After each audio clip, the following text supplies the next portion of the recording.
Hey everybody, welcome to my channel or welcome back. My name is Kylie and today we're going to do my September wrap up and October TBR.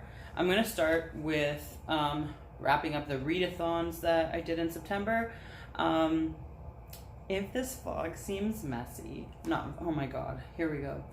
If this video seems messy or unorganized, it's because I'm literally planning it, filming it, editing it, and uploading it tonight. So, why? Because procrastination, of course. Okay, so in my last video, I told you, in my TBR, September TBR video, I told you that I was doing 4 readathons. Okay. So the Zodiac-a-thon was hosted by Carrie the Book Bell from September 4th to 8th. It was just like a mini readathon. And it had 4 prompts based on your sun sign, your moon sign, and your rising sign. So I am Sun Virgo and a moon and rising Aquarius. You're meant to buddy read a book with a fellow moon sign. My sun sign challenge was to read a book chosen by somebody else, which I did not do. And then the Aquarius challenge is read a sad book, so I had that twice. So the books that I read for that were Crooked Kingdom, which I did buddy read with my friend Talia, but I don't know Talia's moon sign, so I don't know if that technically counts. And I listened to the book Americanah on Audible, and Crooked Kingdom definitely was a sad book. I cried a lot. And Americanah had some sad parts in it, but it wasn't like overall sad, but we're still counting it. So I did pretty good. I read 2 books in 4th, 5th, 6th, 7th, 8th. There was 5 days in that readathon, so that's as much as anyone can ask for, really. The next readathon that I was doing was the Vault-a-thon, which was themed for Big Hero 6, and it was held by Margaret at the Word Nerd from September 16th to September 22nd. They're actually doing another installment of this in November, so if you're interested in that, just go and follow the Twitter. I will link it down in the description. This one had 6 prompts, and the group book is Renegades. I said that I was going to read Arch Enemies instead, which is the sequel to Renegades, but I actually didn't get to it in September. So instead of killing all the prompts with one book, I had to actually, and you know what, I still completed most of the prompts, but as I normally do, I cheated. And like, I obviously didn't read all of these books in that week of the readathon, but there was a prompt for a futuristic setting, and Winter from the Lunar Chronicles completes that. There's a prompt for a dynamic friend group, and Crooked Kingdom completes that. There's a prompt for family, and With the Fire on High completes that. There's a prompt, a book with a secret, and Casa de los Espíritus completes that. I think that's it. There's 2 more prompts, but, you know, 4 out of 6 ain't bad. So that's how I did on that one. I also did the Avatar The Last Airbender readathon, which was the entire month. It was created by Maylise. I think her channel is just called Maylise Reads or something like that. I was on the Water Tribe, but there was like an extra challenge. If you complete like all the prompts for the whole readathon, then you're the avatar. So I didn't quite do that, but it's not my fault. It's the prompt's fault. You know, one of the prompts, Zuko's prompt, of course it would be his prompt. Give a book a second chance. I don't do that. So, yeah, like if I DNF a book or something, like, I don't know, and I didn't really know, like usually I can like work around a prompt to like make it work, but I couldn't think of like how that could have possibly worked. But I don't want to force myself to try to read something that I already DNF'd, so I didn't get it. But I did read like The Azula prompt for interesting villain, I counted Winter for that. I did read the group book, The Rise of Kyoshi, a book with a chosen family, Crooked Kingdom, a book with a beautiful cover with the fire on high, a childhood favorite. I reread Harry Potter and the Philosopher's Stone. Interesting world building would be God's Grave. A happy / hopeful book would have been Americanah. And then Appa, the prompt for Appa, of course, was Lovable Pet. And although I did read enough books to cover, like, I think you only would have had to read 1, 2, 3, 4, 5, 6, 7, 8, 9 books to complete. So I think I read enough books. But none of them really had anything that I could have called like a pet, except the group book, which you can't use that for a prompt because it's a group book and it counts like as something itself. So, oh well. But anyways, I'm finished the water tribe challenges, so I'm a waterbender. Yay for me. And yeah, that's how that went. And then I also participated in the Latinx-a-thon, which has I think 4 or 5 different hosts, ran from September 15th to September 24th. Again, I kind of just ignore the dates and I read things when I want to. I had a full TBR for this, but I didn't get to everything.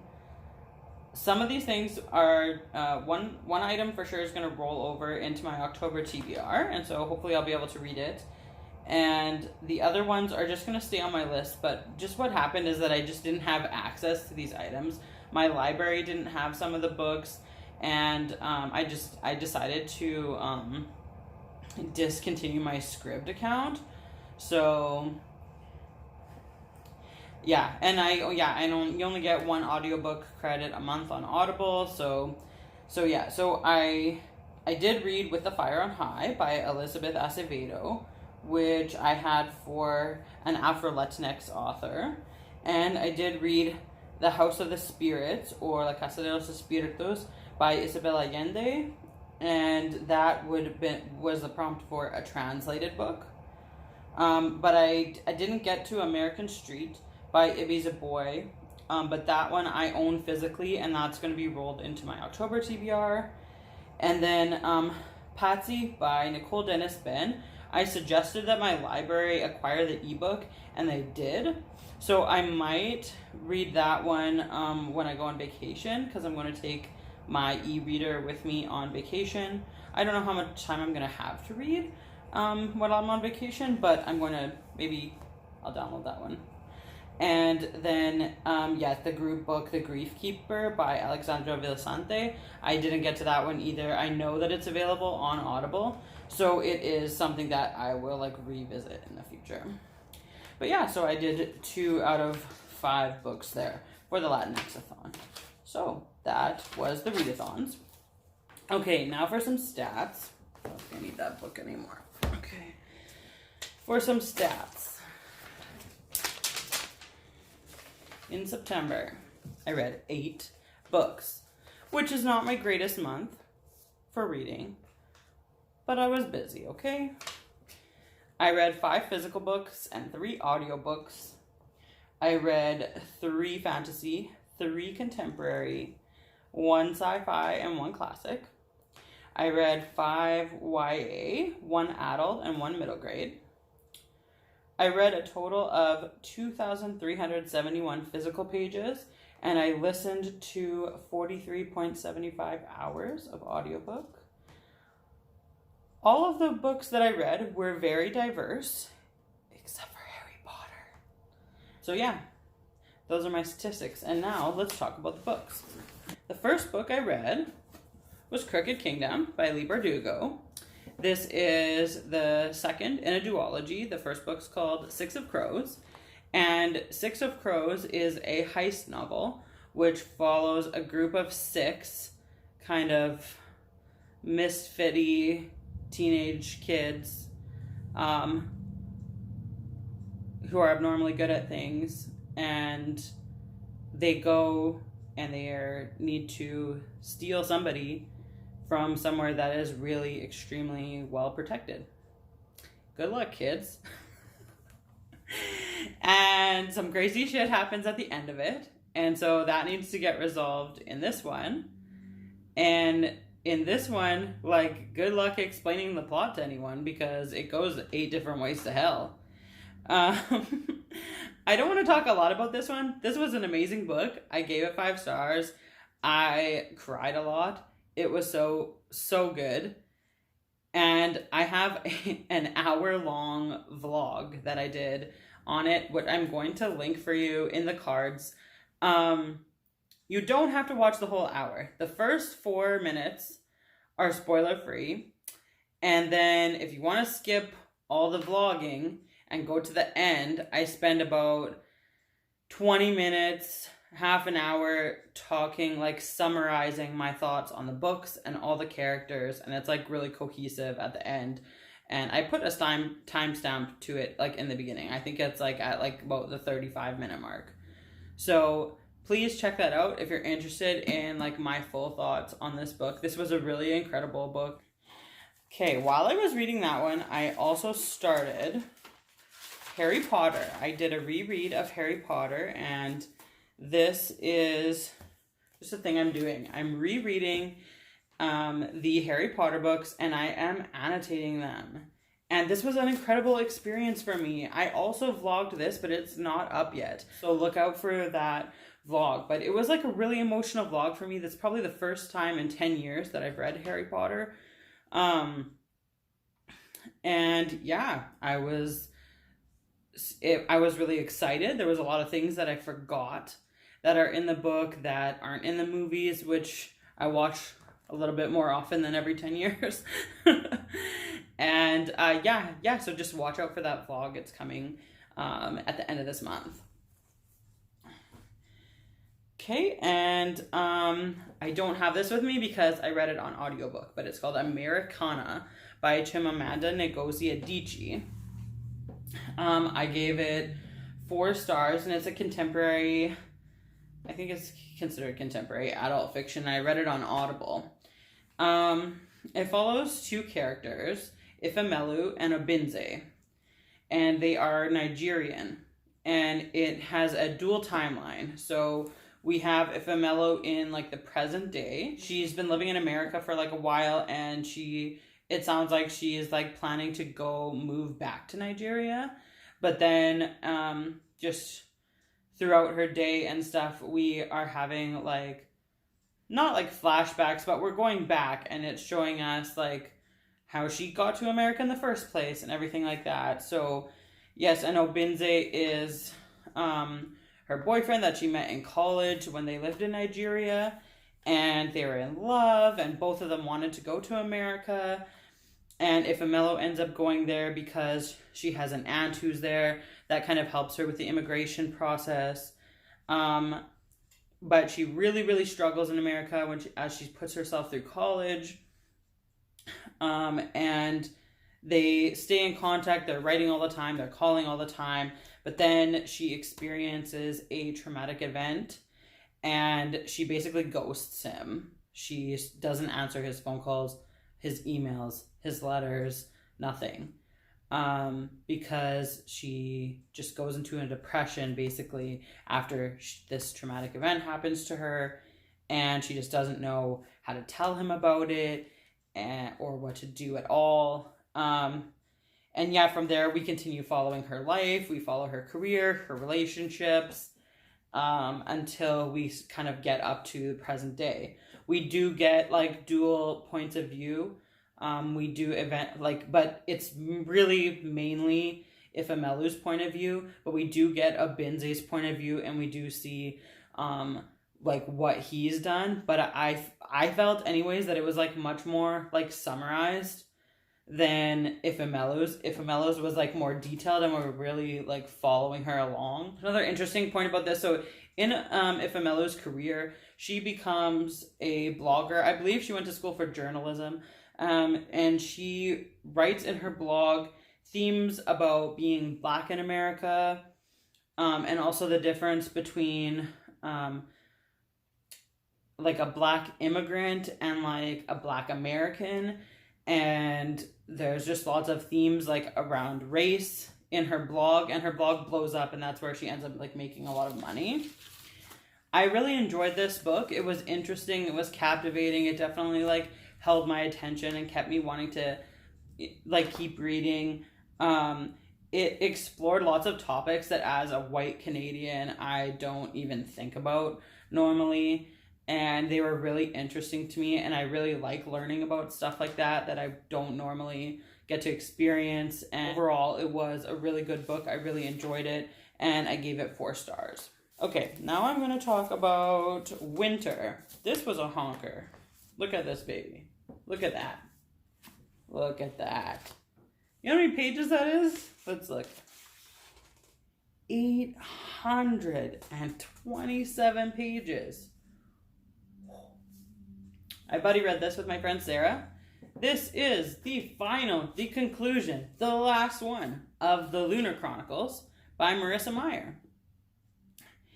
It is a YA sci-fi retelling series. So there are 4 main books, 1 novella, and 1 short story collection. The 4 main books, I'm trying to think if the novella follows this theme as well. The 4 main books are all fairy tale retellings, but there is also an overarching plot that continues from book 1, obviously, all the way to the end of this one, book 4. So this one, Winter, this is, see the apple there? It's a Snow White retelling. So we have Snow White themes, Snow White plot points in this book, like the huntsman being ordered to kill her, and then he just can't do it, and she escapes. And then we have like a poison apple given to her by, you know, an old lady who's not really an old lady. She's put into a glass coffin where everyone just watches her. Or, you know, I don't know. She's like out in public. People can see her. And then, of course, the kiss from the prince. Obviously, I can't really talk about like the overarching plot from this book, because anything I say is just going to give everything away for anyone who is not caught up with this series. It was really good. I really loved this series overall. Marissa Meyer has a really incredible writing style that you just fly through when you're reading it. I read, you know, it's 800 pages, and I don't even think it took me a week to read it. Like you just want to keep reading, and you get through it really fast. And I love it. I love it. Okay, 5 stars. 5 stars. Now I'm going to talk about another audiobook that I read. This is The House of the Spirits, or La Casa de los Espíritus, by Isabel Allende. This is a Latin American classic, and it tells the story of Esteban Treba and the 3 generations of women in his family through the political upheaval of Chile in the early 1970s. So yes, it takes place in Chile. So we start with Esteban as a young man, and he falls in love with this young girl, but he's from kind of like a modest background, and he decides that he needs to make something of himself so that he can be a good husband, basically, so that her parents will want him to marry their daughter. And so he kind of goes away, and he's been gone for a couple of years trying to make, as he's working and trying to make some money. And when he comes back because the girl that he was going to marry, she died, and it was an accident. It was completely an accident, and she passed away. And so he was sad, but he basically just continues to like work hard. He takes over this family farm that was kind of dilapidated, and kind of like no one was there, and everything was like falling into ruin. And he went there, and he decided he was going to take it upon himself to, you know, bring it back to its former glory. And he did it, and he worked really hard, and he did a good job. So, yeah, he works very hard to accumulate wealth and provide for his family, but ultimately, he is not a good man. He ends up marrying Clara de Valle, who is the younger sister of his original fiance who passed away. Clara is absolutely lovely. She needs to be protected at all costs. She was everything in this story. She was why I kept reading. I absolutely loved her. She has these like clairvoyant powers. Like that's why the title of the novel. She speaks with spirits. She sees ghosts.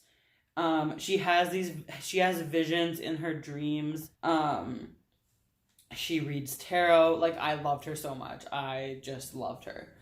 And then so we follow their lives and then the lives of their daughter and their daughter's daughter.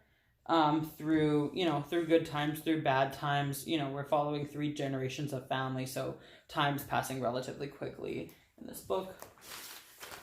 This book had a lot of trigger warnings, okay? Like rape, sexual assault of a child, domestic violence.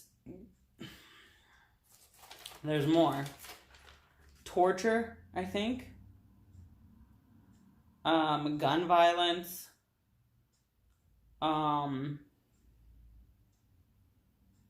Yeah, that's what I can think of right now. But like, if you're somebody that needs to know trigger warnings, you should definitely look up the trigger warnings before starting this book because there's a lot of them. I did enjoy this book. The plot and the characters really kept me interested. But I did find myself cringing a lot. Esteban is a really unlikable character. I'm sure that's intentional. He's a classic, like, man of his time.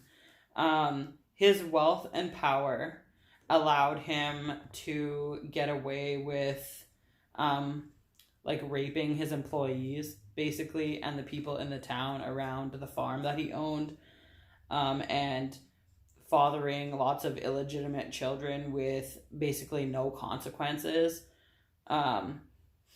until there was a long time later.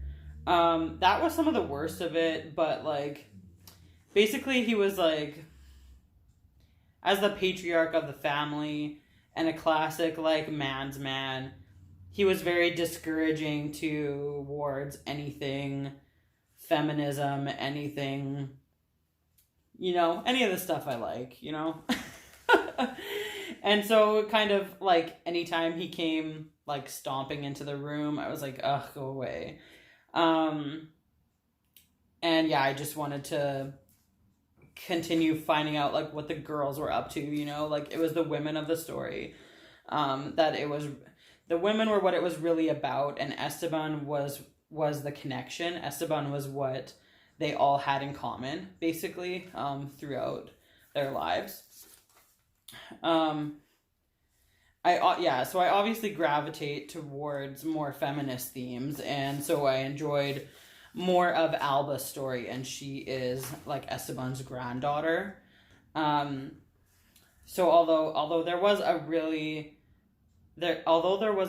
terrible thing that happened to her in the end, I really enjoyed how the story came full circle.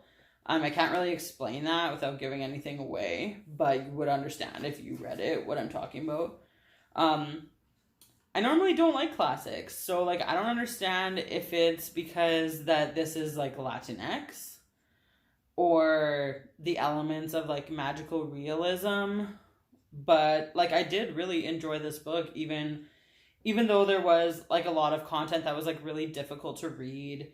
And, like, the patriarch was, like, not feminist at all. But it was still really good, and I still got a lot of value out of it, and I'm really glad that I read it. I read The Rise of Kyoshi by F.C. Yee for the Atla Read-a-thon. It was a group book. I took it from the library. I didn't actually have it. This is a fantasy. If you've ever heard of Avatar: The Last Airbender, it's a TV show. It's a cartoon. It's on Netflix. Okay, there's no way I can even try to, like, summarize, but basically, like, the people in this, they have powers based on the elements, okay? And the avatar is, like, one person who can control all four elements. Okay, and the avatar is like reborn. So like when the avatar like dies, they start looking for him again in among the babies of the world. So there's like a lot of world building involved. It's actually really cute. Like I've watched up to about the middle of season 2, and there's only 3 seasons on Netflix, and it's really cute, and I really like the TV show. I will keep watching. But so this book, The Rise of Kyoshi, is a prequel. So personally, I was kind of disappointed in this book. So the plot is like basically Kyoshi finds out she's an airbender like at whatever age she is. I think it's like late teens. But that's like abnormal. And you start getting trained like as a child. Okay, so like it's weird. They thought they had the airbender. Turns out they didn't. I mean, they thought they had the avatar. Turns out they didn't. They figured out it was Kyoshi like very late. But for the entire book, she's basically on the run from this guy who he killed 2 important people in her life when they found out that she was the avatar. So it's like she needs revenge basically, and she needs to get away from him. He's really powerful, and so they have to hide because he has a lot of people on his side. Anyways, that's basically the plot. The book ended. The last 3 words of the book were "to be continued." Okay, so there's going to be a sequel. So it kind of, some things were wrapped up, some things were not. But I was excited about this book because when you have the avatar, especially like, you know, we kind of knew her story a little bit already from the show, but like there's supposed to be training trope, right? And I love training trope, and I love magic and training trope like combined, but like we didn't see hardly any of it. And like in the period of a month, she went from like hardly being able to earthbend to like being able to bend all 4 elements in a month. And it was really unrealistic to me. I mean, I feel like when she's talked about in the TV show, she's talked about being like one of the most powerful avatars like in the history of whatever. But still, I still kind of thought like in 1 month, like you can learn all 4 of them. It seems a bit of a stretch.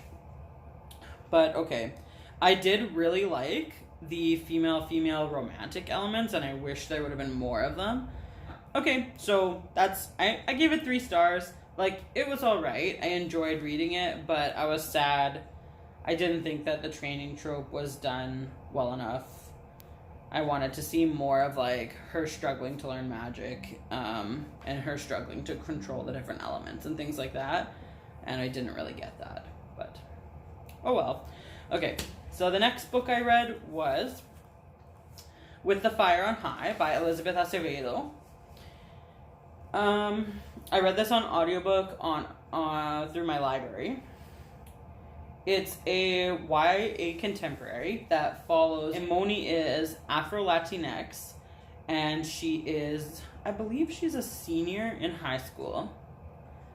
And she has like a 2-year-old daughter. Imoni was raised by her abuela. Imoni has a gift with food and cooking, and she has an opportunity in her senior year to take an elective that's being offered for cooking, and they're going to go on a trip to Spain.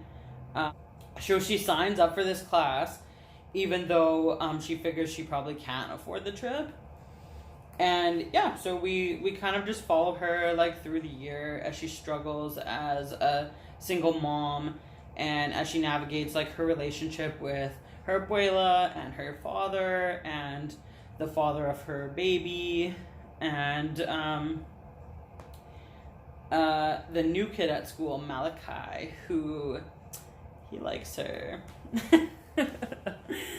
And yeah, so I love the audiobook for this. It was so good. Elizabeth Acevedo narrates the audiobook herself, and it was really, really good. 1 second. I have more notes. There we go. Yeah. I love the style of this. So it's narrative, like it's a story, but it's also poetry. I'm not sure. I don't actually own like a physical copy of this, so I'm not sure like what it would look like, if it would be a regular book or if it would be formatted more like poetry, but it flows so well.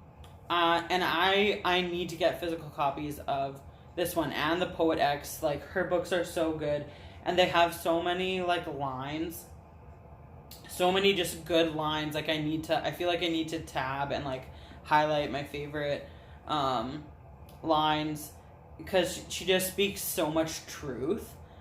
I just love it. Yeah. But so, I don't know. Like, maybe I'm biased because I really love everything Latinx. Like, I just do. I just love everything Latinx. But, like, I thought it was incredible. I gave it 5 stars. So, I would say read this. Read With the Fire on High. Putting it up here for you to see. And read the Poet X. Yeah, Elizabeth Acevedo is an autobi author for me now. I'm going to read everything that she puts out. She's so good. She's incredible. 5 stars. Awesome. Okay, one more. The last one, guys. Moxie. I read Moxie physically. This was part of a project with Zoe and Shelby. So Moxie is the one, Zoe read it first and annotated it, sent it to me. So I read it and I annotated it. And this afternoon, I mailed it to Shelby. Could I have waited 1 day so that I could have held it up and showed it to you? Yeah, but did I? No. Okay, so Moxie is a contemporary. Vivian, the main character, Vivian, lives in a small town in Texas where the football team basically rules everyone's lives. And when the sexism, like, through the football team and in her town, in her school, mainly in her school, when it starts to bother her, she gets really inspired by, like, her mom has this memory box from when she was a young adult, and she was really into a lot of, like, feminist stuff, and they called it, like, Riot Girls. It happened, like, in the 80s, and it was, like, punk rock bands and zines and, like, stuff like that. And so Vivian gets, like, really inspired by all this stuff and this different music and things like that, and she creates Moxie. Moxie is, like, a little zine. She hand writes it and pastes, like, pictures, and it's, like, a small magazine, like, only 3 or 4 pages, and, yeah, so throughout the school year, Vivian and her friends use Moxie as a way to fight back against the sexist school administration, and the entitled football players and everything, and it's awesome. My feminist heart loved this book so much. This book made me feel emotions. I was very, very angry at some points. I was very, very happy at some points. And I cried. It made me cry as well, at another point. There were a few things that bothered me, about the plot. But overall, I think it did a good job at what it was trying to do. I gave it 4 stars. It was really good. I liked it, and I think Shelby's gonna love it, and I really enjoyed this annotating project that we all did together. Okay, so now I'm going to tell you my TBR for October, which is not really super exciting. I'm kind of just being chill. This fall, you know, my daughter started school and everything's kind of getting really busy. Like, really busy. And so, as you saw, like, I only read about 8 books this month, and that's a lower number for me. Usually I read more than that. But so I have here the physical books that I'm going to read this month.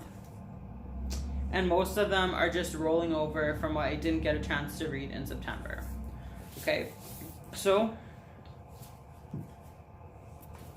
we have Arch Enemies by Marissa Meyer. This is number 2 from Renegades.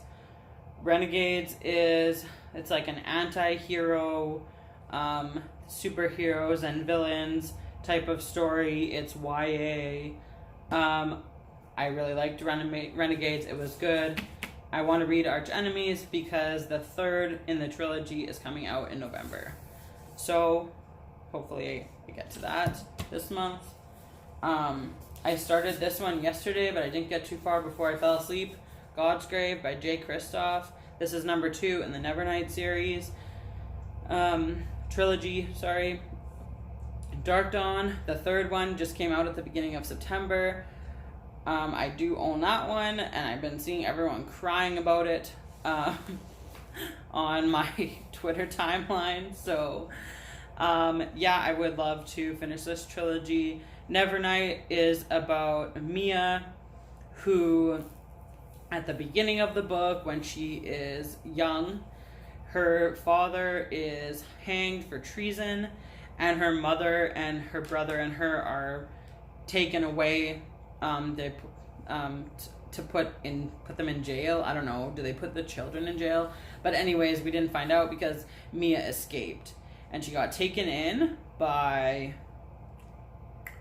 I forget his name, but she got taken in by this older guy, and he kind of trained her, and then when she was old enough and trained enough, he sent her off to go get trained at a school for assassins. And yes, so this book continues on to that story, and I've already started it a little bit. Okay, I'm going to be continuing with my annotation reread project with Harry Potter and the Chamber of Secrets. I'm also buddy reading this with Courtney from Court the Reader. I'll link her channel down below. And I'm starting this weekend.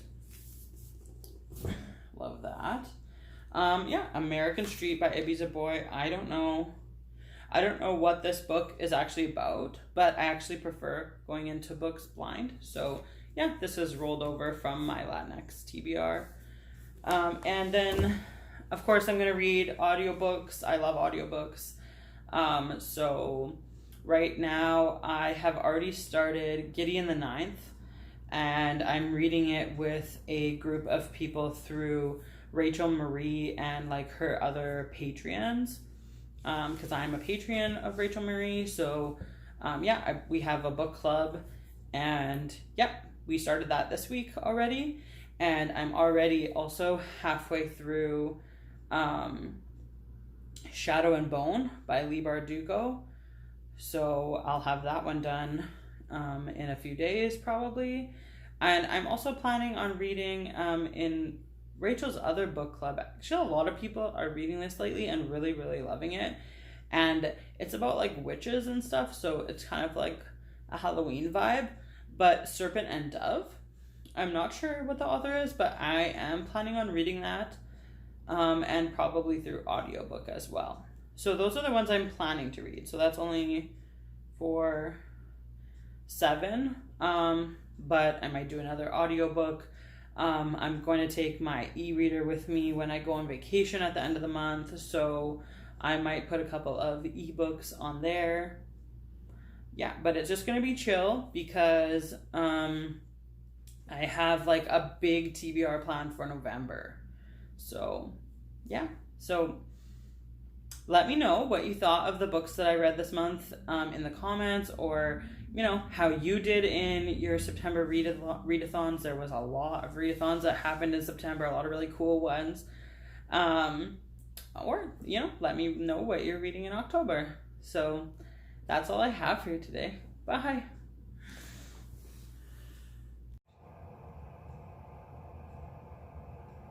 I heard a weird sound.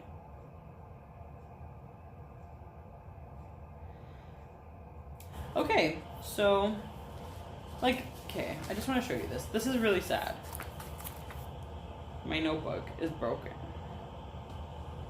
I'm sad about it because it's actually a really nice notebook. And it's broken.